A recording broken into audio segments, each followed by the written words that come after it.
Sorry, guys. Where? Oh, right, okay. Theatrephonic presents... what's the play again? Right. Theatrephonic presents The Last Minute Play, You Idiot. Oh, sorry. Theatrephonic presents The Last Minute Play. Mama made me catch my M&Ms. She sells seashells on the seashore. She sells seashells on the seashore.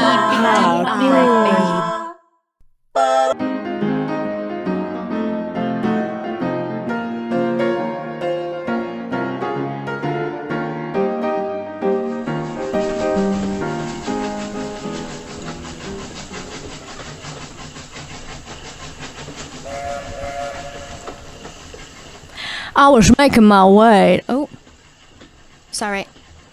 Was that too close to the mic? Yeah. Is this okay? Oh, split the difference. Here. Great. Okay. I was making my way back home to visit my aunt. She had invited me to stay at her house, Mollymaddock Heights, knowing that I would be alone for the Easter holidays now that my parents were gone.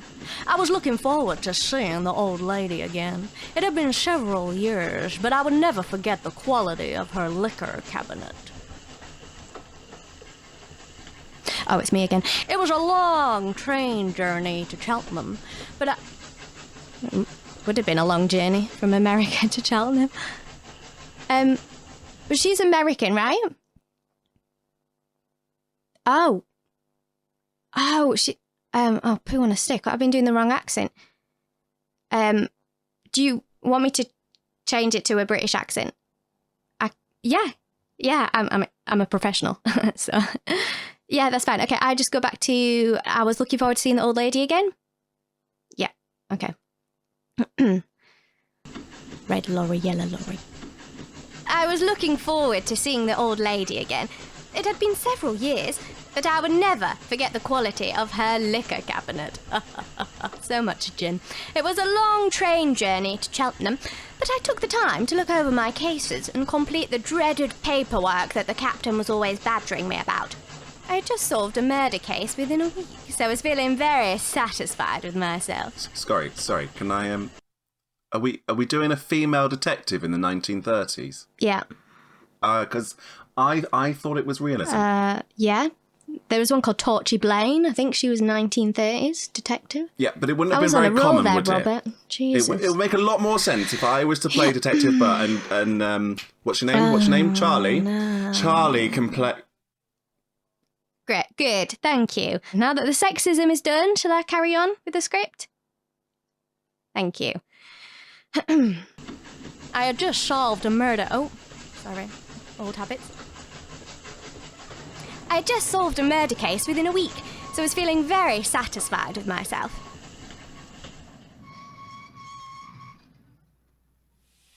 Cheltenham! Disembarking the train, I immediately caught sight of my cousin Pitrum leaning casually against his car, smoking a cigarette. He cut a dashing figure, although his personality wasn't quite as attractive. He's always been the apple of his mother's eye, though. Pitrum, old chap, how the devil are you?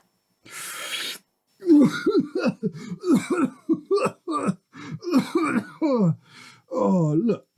Do I have to pretend to be smoking? It really makes my asthma play up with this cold. Are you saying that you've locked us in a studio with someone who's got a cold? I have 5 other jobs lined up next week, and I really can't risk getting ill. Great. Sorry. Thanks. Oh, Detective Polar Bear! You scoundrel! I'm smashing. Well, except for being stuck in this place. I wish I were in London like you. It seems a lot more fun. Busier, not really much more fun. Plus, the smog is enough to dampen anyone's spirits. Ooh, I say, is that a new car? Fresh off the line this week. It's an Alvis 3.4-litre short chassis Tourer. Top speed 105 miles an hour and a very limited edition. Thought we'd go for a little spin before heading back to the mansion and getting bored to death. Hop in. Thank you. Oh, it's very low, isn't it? Do you like the lime green? Oh, lime green. Perfect colour. Yes, it really brings out your eyes, Pitrum. Yeah, shame I've only got the one, really. It is a shame. Beautiful eye, though. Hey, congratulations on your engagement. And how is the lovely Eleanor? Pestering me every day to set a date for the wedding. The cost is going to be astronomical. Since she found out that father was friends with the bishop, she wants to have it in Gloucester Cathedral. As if anyone wants to go to Gloucester, they'll steal the hubcaps. She's already planning the breakfast to be for several hundred people. I don't think we'll know half the guests. Well, just make sure there's plenty of brandy, and everyone will be happy. Where will you live after the wedding? Oh, we'll stay at Mother's. There doesn't seem to be much point in buying another place when there's so much space at the Heights. I'd have to move my train set. We're set to inherit it when she pops her clogs, so we might as well start making it homely while we can. Eleanor wants to completely redecorate the place, but we can't do that while Mother is still with us. Oh, she has always been set in her ways. And set on living forever. She still goes out for her daily horse rides and plays polo every Saturday. The Mollymaddocks have always enjoyed long and healthy lives. Well, at least your parents had the decency to die early. That was less to do with health and more to do with the hot air balloon. Yes, well, I didn't inherit any wealth from my parents, so I was a bit more upset over their deaths. True. It's always easier to recover from grief when it makes you filthy, stinking rich.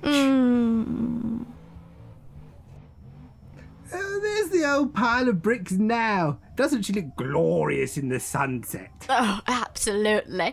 I don't know how you could ever tire of living here. Oh, I don't think I ever will. But I might have to purchase a small place in London for the holidays, as well as somewhere on the west coast. Eleanor enjoys taking the sea air a few times a year. Come on, then. We'll let Geoffrey get your bags while we say hello to Mother. She'll be so happy to see you. I know I've been boring her rotten, so your stories of detective work in London will cheer her up no end.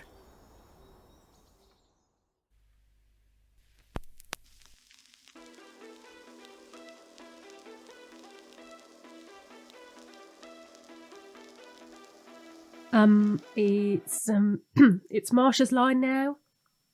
Who's playing Marsha? Marsha? Who's playing the aunt? It's not me. Anyone? Not me. No. No. Really? You forgot to cast the character that is the whole reason for the play? Well, who's going to play Marsha then? I know, tell you what. Why doesn't Charlie play Marsha? And I'll play Detective Bear. I knew you were going to say my name. Well, I can't play a woman, can I? But then who plays Geoffrey? Anyway, Charlie and Sarah and I are far too young to play Marsha. Yeah. Seriously? Just because I'm the oldest actor here? That is ageist. Hang on, sorry. I know I'm the most experienced, but... Yeah, I know I did want a bigger part, but... double pay? Double pay? That's not fair. Okay, I can do it. Yeah, no, I can do it. Give me a second. Oh, Paula, it's so nice to have you here again. I have missed the stories of your police antics. I read in the paper that you caught the man who killed the butcher in Clapham. The article said you might get a commendation for it. I'm afraid that's very unlikely, Aunt. What was it like? Sorry, can I do that last line again? I think I can do it better. Can you not do it in pickups or something after we finished? I've got to be gone by 2 or I'll miss my audition. Go on then. Thanks. What was it like arresting him, Polar? Was it dreadfully sparey? Sorry. I've forgotten my glasses, so I'm finding it hard to read the lines. It's really small typeface. I'll do that again, should I? Ready. Are you not going to your audition? No? I'll do that line again. No. Ready? No? What was it like arresting him, Polar? Was it dreadfully scary? Oh, Eleanor, you innocent thing, you. No, it's my job to be brave in situations like that. I mean, if I weren't, then we'd never catch anyone, would we?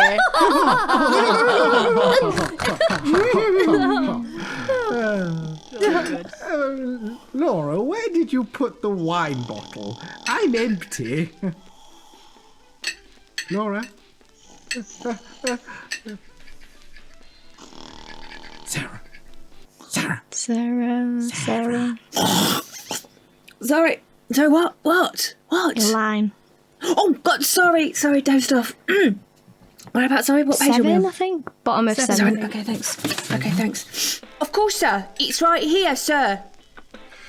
How long do you think you'll be staying with us? I've been given the next 2 weeks off, so I will impose on you until Saturday next. Oh, how lovely. I will have to invite over the Richardsons. Their son has become quite the looker, you know. Oh, Mother. Polar doesn't want to spend his holidays being Her paraded holiday, around. her Pitrum, her. Oh, yes, of course. Sorry. Yes, yeah. Polar doesn't want to spend her holiday being paraded around in front of the local eligible men. Do you, old girl? No, it sounds worse than hunting down a murderer. Oh, nonsense. You need a good man to settle down with. Someone with good eyebrows. Sorry, good eyebrows. Is that what we're going with there? Eyebrows are the window to the soul. Someone with good eyebrows. Shall we retire to the drawing room? I fancy a game of bridge. I am tucking out from the journey. I think I'll head to bed. We will play a rubber tomorrow. Geoffrey, Yes. Yes, sir. has Polar's room been set up? Of course, sir. The bed has just been turned down. Excellent. Polar, the room you normally stay in is being used as storage for the wedding, so you're in the bedroom in the west wing. Geoffrey can show you the way. Oh, don't worry about it. I will take you, Polar. It would do me good to stretch my legs after such a big dinner. Right you are, madam. I really am pleased you've come to stay, dear. I miss your mother and father terribly, and seeing you makes it feel like they are here again. I know what you mean, Aunt. We spent many happy childhoods here, and visiting again brings back many fond memories. My dear, I need to have a private discussion with you tomorrow, if possible. Some very troubling letters have come into my hands. We can go into more detail once you... Sorry. We can go into more detail once you've had the chance to rest. We can talk now if you want, if it's important. No, dear. You need your beauty sleep if we're going to see young Master Richardson. Here's your broom... It's typo. Here's your room. Sleep well. Bong, bong. Are you enjoying Theatrephonic's plays? Do you want more content? Well, on the Theatrephonic Patreon, we have ad-free episodes, blooper reels, and Q&A sessions, as well as the opportunity to watch the live recordings and name a character in a play. Visit patreon.com/Theatrephonic for more information. That's patreon.com/Theatrephonic to get more of what you love. Bong, bong.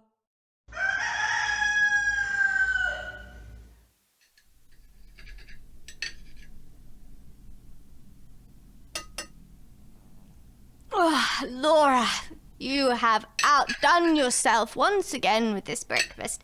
The eggs were done to perfection. Never... Oh, crap, what accent was I doing again? Wookiee, I think. I think I can remember. It's okay. Thank you, sir. Would you like some more? Oh, I couldn't. I haven't eaten this well for years. I don't want to go home and be unable to chase after criminals. Oh, gosh. Do you hear that rain coming down? It's just frightful, isn't it? I can barely hear myself wink over the racket. I was hoping to go for a ride this morning, but instead I will spend my time in my study dealing with some correspondence that has to be completed today. I have a fitting at the dressmaker's, but I'll have to take the car in this weather. You are absolutely not taking the car, not after what happened to the last one. Oh. That poor crossing lady didn't see it coming. Well, why don't you drive me? I can't. Well, you see, I have very important things to do. Well, I can't possibly walk in this weather. I'll just have to, I'll have to complete my embroidery. Are you going to be all right? Entertaining yourself, Pola? Of course. I want to see what new additions you have to your library, so I will spend my time there until lunchtime, and then we can have that discussion you wanted. That sounds wonderful, dear. And the game of bridge you promised. Oh, yes, I forgot about that. Jolly good. Do you know how hard it is to do that voice shouting? That's ridiculous. I spent the morning perusing through the books in Aunt Marsha's very well-stocked library. However, my reading was sharply shattered by a piercing scream and a crash. Ah! Oh, God, I'm too close to the mic, answer to that peak it. Okay, I'll go right back. Wait a minute, I'll go right back. Okay, you ready? Ah! Oh, the crack. Do you want me to go again with the tea tray in the right place? Or are you going to edit it in post? Oh, okay, don't worry. Okay, cool. Carry on, guys. Carry on. Is that it, Sarah? You happy? Yeah, I'm done. Okay. I rushed out through the hallway until I reached Aunt Marsha's office.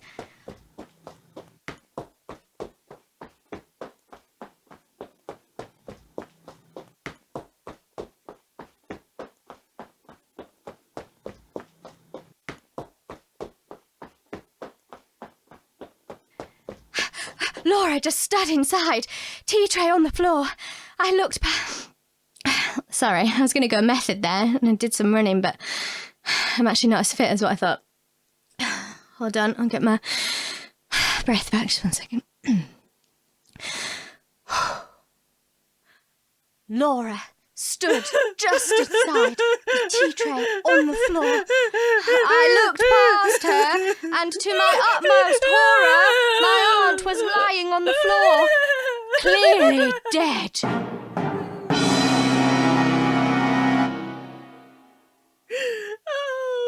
I rushed to her side and narrowly avoided stepping in a pool of blood. It was strange. Although she had clearly fallen, one arm was at a right angle to her body, and her index finger was outstretched, as if she were pointing to something. What happened? Mother! Do something, Pola. Help her. Pitrum, I'm sorry, but there's nothing we can do. Come away now. Laura needs attention. She is clearly in shock. But, Mummy, what am I going to do without her? I can't even tie my own shoelaces. Come on, Pitrum. You need to get everyone into the drawing room while I examine what happened here. Oh, righto.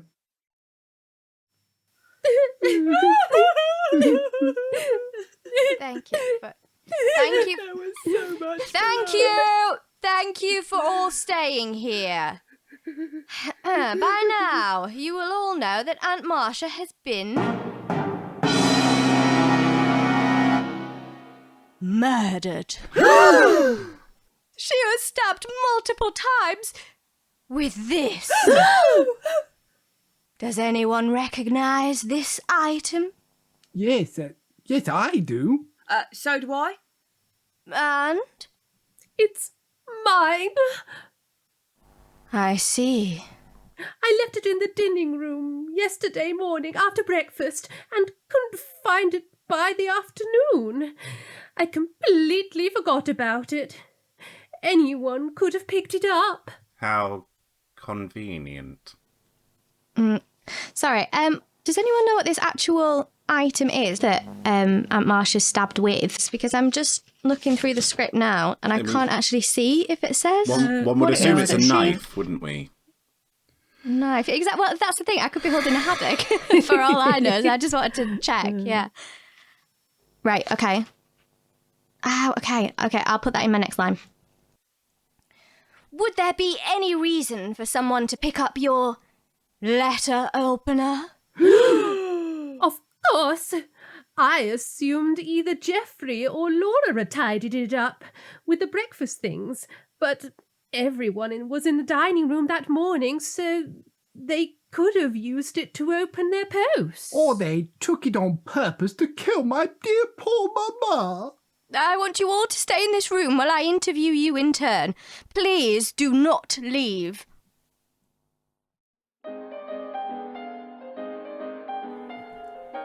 And so, I commenced the interviews.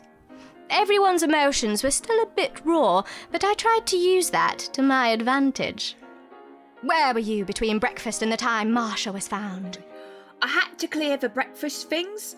I took the post to the mistress at 11:30 and then had to clean the kitchen before preparing lunch. And would anyone have seen you whilst you were doing this? I spoke to the gardener at 11:36, but after that I was busy in the silverware room, polishing the candlesticks. So I wasn't... Incredibly sweaty. I therefore went for a bath once I arrived back in, but I couldn't find the thread for my sewing. I asked Marsha where I could find some at about 12:05 and eventually located some in the kitchen. Whilst I was there, I asked Laura for a glass of brine to settle my... slippers. They were completely ruined, of course. What did you do then? After I gave Miss Eleanor her wine, not brine, because ew, the mistress had asked for her sandwich and tea at 12:30 sharp, so I took the cloth, which was getting full of holes, and I was on my way to the kitchen to get a new... dress for the ball next month. Laura's scream was so loud that I accidentally pricked myself with my... How? I couldn't find it anywhere, so I had to just throw on some clothes to find out what was going on.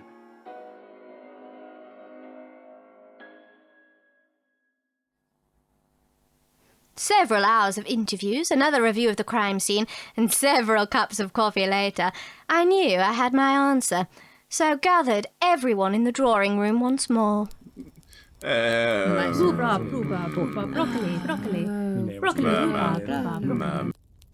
Thank you for your patience today. The information you have provided has been quite illuminating. And have you worked out which devil killed my poor dear sweet mamma? Well, the last person to see my aunt before her murder was Eleanor, visiting her office to inquire about sewing thread. Laura found the body at 12:30, giving the murderer a 20-minute window. Laura claims to have been preparing my aunt's lunch. Eleanor was apparently sewing in her chamber. Geoffrey says he was polishing candlesticks in the silverware room, and Pitrum alleges to have been enjoying a bath after his morning exercise. So, no one was there? Well, who committed the murder then? No, my dear Miss Duke. Someone was clearly lying. But who? Well... you, Laura. Not me. No, it wasn't you, because as you advised, you had completely cleaned the dining room, the kitchen, and prepared my aunt's luncheon before going up to her office, so this would leave you very little time to commit the murder and change your clothing in time to then return and discover the body at 12:30. But Eleanor... What? She procured a glass of wine from Laura before beginning her sewing. Laura corroborated this and advised that she in fact gave Miss Duke a whole bottle of wine. Eleanor's breath was testament to her consumption of the entire bottle, which would have made her incapable of being able to accost my aunt without there being a considerable ruckus, that is. Wait, hang on a minute. Am I supposed to be drunk? Yeah. Oh, I didn't Well, clearly. realise. Oh, sorry. I'll just make her drunk from now on, right? Yeah? Okay. Yeah. Really? It's quite hard to do hiccups, you know. Pitrum claimed that he was unable to find his towel following his bath and had to throw on some clothes to find out why Laura was screaming. I had already noted that his hair and clothes were wet when I first saw him. This did make me suspicious, as having a bath would be a good cover for washing himself after the crime. Steady on, old chap. However, his bathwater was still clear, and the wet footsteps from his chamber to his mother's office were testament that he had come directly from the bath. Geoffrey was polishing silverware a couple of corridors from the scene of the crime.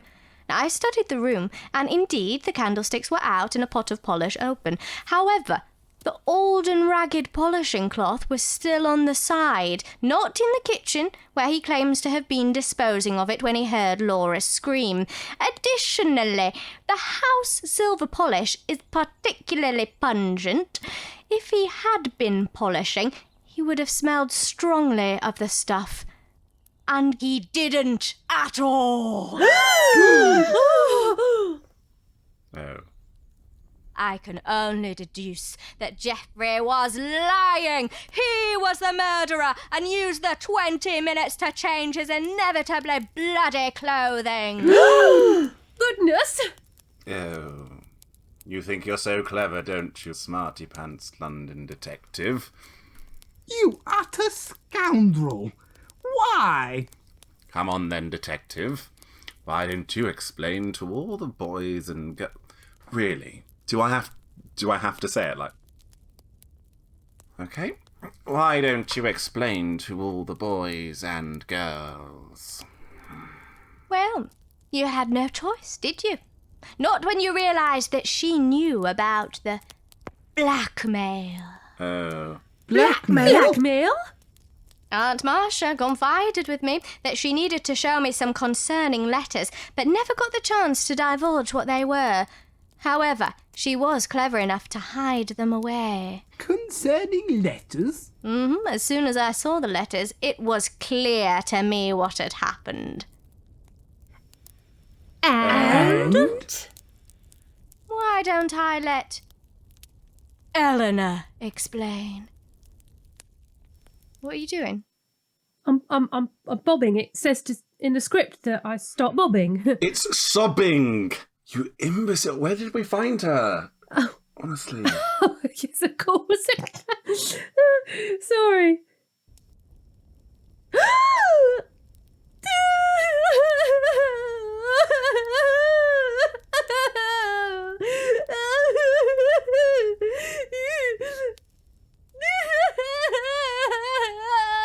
Eleanor, what is he talking about? Oh, Pitrum, I'm so sorry. What's happened? Tell me, darling. Oh, you won't be calling her darling after you hear what she's been doing. Eleanor?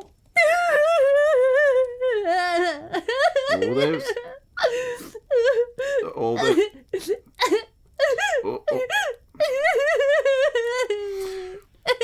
Thought you had an audition to get to.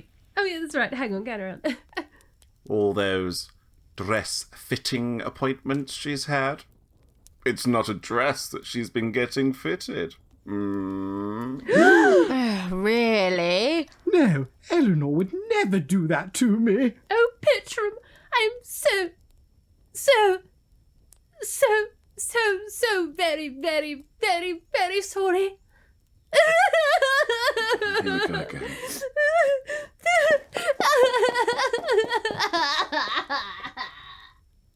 I saw her there with the tailor whilst running some errands. And rather than doing the right thing, this fiend decided to blackmail her instead.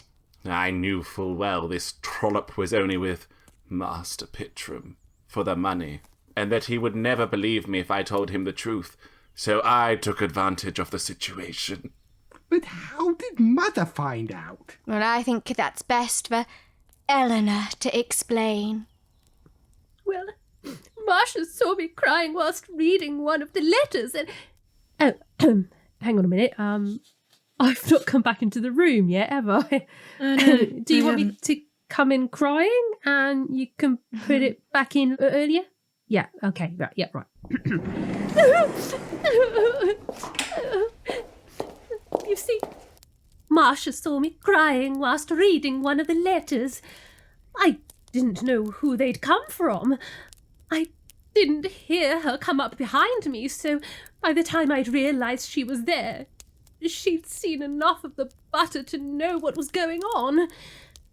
She made me tell her everything and give her all of the letters I'd received, then said that she recognised the handwriting and that she would take care of it. 3 days later, she was dead.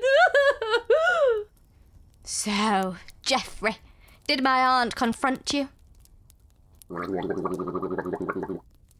Sorry, all these accents are just doing my voice in. Where was I? No, but I knew she was planning on it. I had seen Eleanor handing over the letters to her. The night you arrived, she asked to see one of the household lists that I had written that morning. I took it into her study while she was escorting you to your room and seized the opportunity to try and find all the letters. But she had hidden them too well. I knew she would be comparing the handwriting and that I would be dismissed in disgrace. Tell me, where had she hidden them? Tell me! Okay, I will. I don't think I would have found them if it hadn't been for Aunt herself. In the last moments of life, she pointed to where she had hidden them. Inside a vase of dried flowers. I should have known. Clever woman. So instead of coming clean, you decided it would be better off killing the woman who you've served for over 30 years. It was a clever trick, however, using Eleanor's letter opener as the weapon. Made it seem like she was murdering her future mother-in-law for the money. Well, unfortunately for you, you decided to commit murder while my cousin was here, and now you can rot in prison. I have given up everything for this family. For you, Master Pitrum. The least they could do is give me a good retirement fund. Well, now you'll get a very secure retirement. One would say the highest security Her Majesty can give you. Yes, it is going to jail, everyone, yes. Geoffrey... Oh, does it say if Geoffrey has a surname? I mean, one would assume I've got a surname. Yeah, it's... Yeah, if the writer had put any thought in. Okay. Yeah. You guys are going to like this one. Get ready for this. Geoffrey Butler. Really? I arrest you for the murder of my auntie. Pitrum, darling. You had best go pack your belongings, Eleanor. I want you out of the house by tomorrow morning.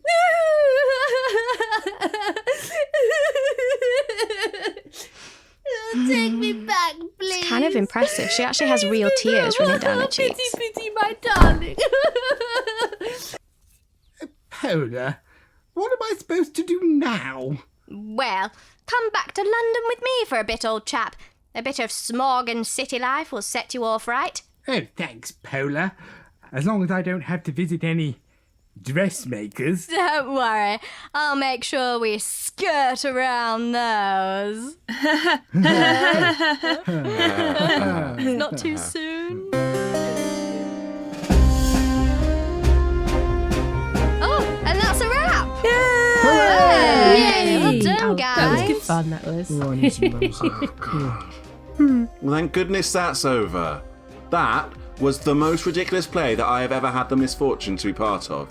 I mean, how stereotypical do you have to be? Of course it was the butler, and of course he's called Geoffrey. Well, it could have been worse.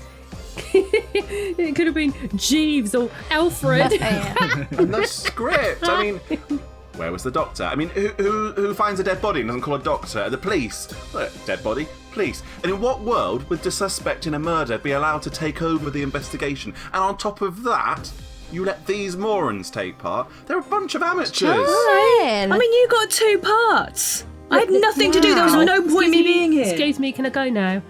I really need to get to this audition. It's for the Archers, and I can't really. Oh my God, you're auditioning for the Archers. That's amazing. I've been waiting for 2 years for this audition. My major submitted me to another audition, but they took on a reject from EastEnders instead. Oh, they always do that. I hate it. They've written this new character, and I really feel like this is my time to shine. Patricia, could you just put in a good word for me, please, when you're there? Just say it like Charlie Wade. Yeah. Can do lots of accents. Charlie Wade. Thank you. Yeah. Thank you. Yeah, no problems. Yeah. Well, I'll be off then. All right. Thanks, guys. Thanks. Bye. When do we get paid?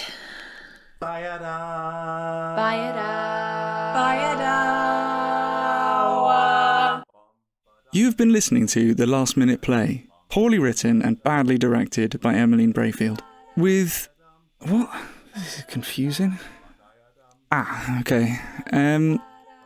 Chloe Wade as Charlie as Detective Polar Bear, Rob Keeves as Paul as Pitrum Mollymadack, Pippa Meekings as Patricia as Eleanor Duke, Jackson Pentland as Robert as Marsha Mollymaddock and Jeffrey Butler, Emmeline Braefield as Sarah as Laura, and me, Tom Black, voice actor, available for narration, audiobooks, voiceovers, newsreading, or pub quizzes.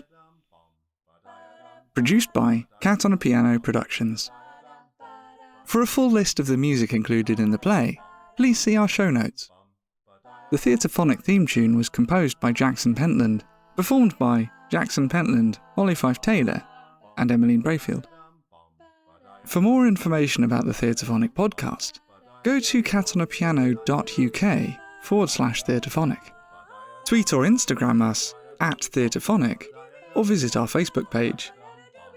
If you enjoy Theatrephonic and would like to get more content, please consider becoming a patron by going to patreon.com/Theatrephonic. Please don't forget to rate and review.